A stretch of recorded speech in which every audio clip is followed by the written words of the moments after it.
Kenampakan alam dan keragaman sosial budaya di Indonesia. Indonesia merupakan negara kepulauan yang sebagian besar wilayahnya berupa lautan atau perairan. Luas wilayah lautan adalah 2/3 bagian dan wilayah daratan 1/3 bagian dari seluruh wilayah Indonesia. Wilayah lautan tidak dapat dihuni oleh manusia. Wilayah daratan yang dapat dihuni oleh masyarakat dikelompokkan menjadi wilayah pegunungan, dataran tinggi, dataran rendah, dan pantai. Penduduk yang tinggal di wilayah pegunungan tidak banyak, apalagi yang mempunyai ketinggian lebih dari 1000 meter di atas permukaan laut. Daerah pegunungan merupakan rangkaian gunung yang sambung menyambung dan mempunyai ketinggian lebih dari 600 meter di atas permukaan air laut. Penampakan alam di Indonesia yang merupakan daerah pegunungan diantaranya Pegunungan Jayawijaya terletak di Papua.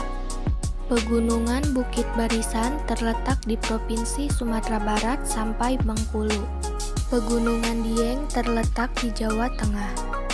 Dataran tinggi mempunyai ketinggian kurang lebih 600 meter di atas permukaan laut.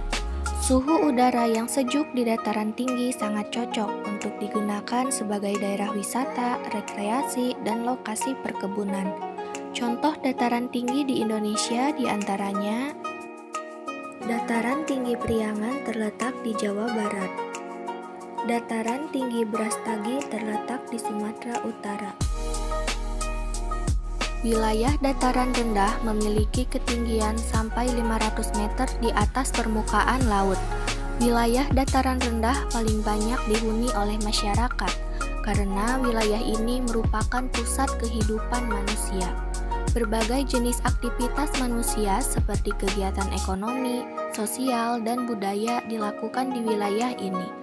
Dataran rendah yang sangat luas terdapat di pantai timur Pulau Sumatera, Pulau Kalimantan bagian selatan, Tenggara dan bagian barat, serta Papua bagian selatan.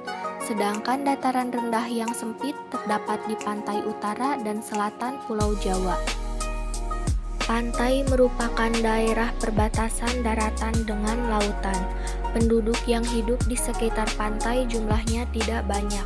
Pada umumnya penduduk pantai memiliki mata pencaharian sebagai nelayan. Wilayah pantai banyak digunakan untuk objek wisata, bisnis penginapan, dan restoran. Perairan darat terdiri atas sungai dan danau. Sungai dan danau memberikan manfaat yang besar dalam kehidupan manusia. Misalnya sebagai sarana transportasi, irigasi, pembangkit tenaga listrik, dan sebagainya.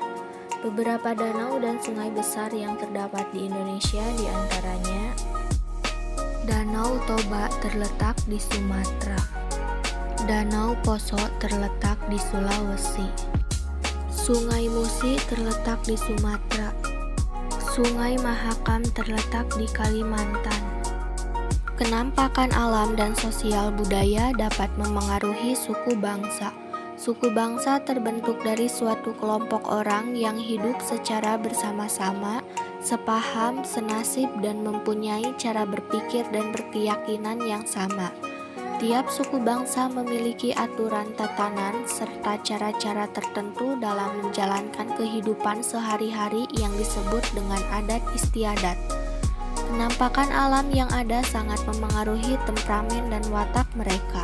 Kadang-kadang kita mendengar bahwa suku Jawa terkenal ramah tamah, suku Madura terkenal suka bekerja keras, suku Ambon terkenal sangat disiplin, dan sebagainya.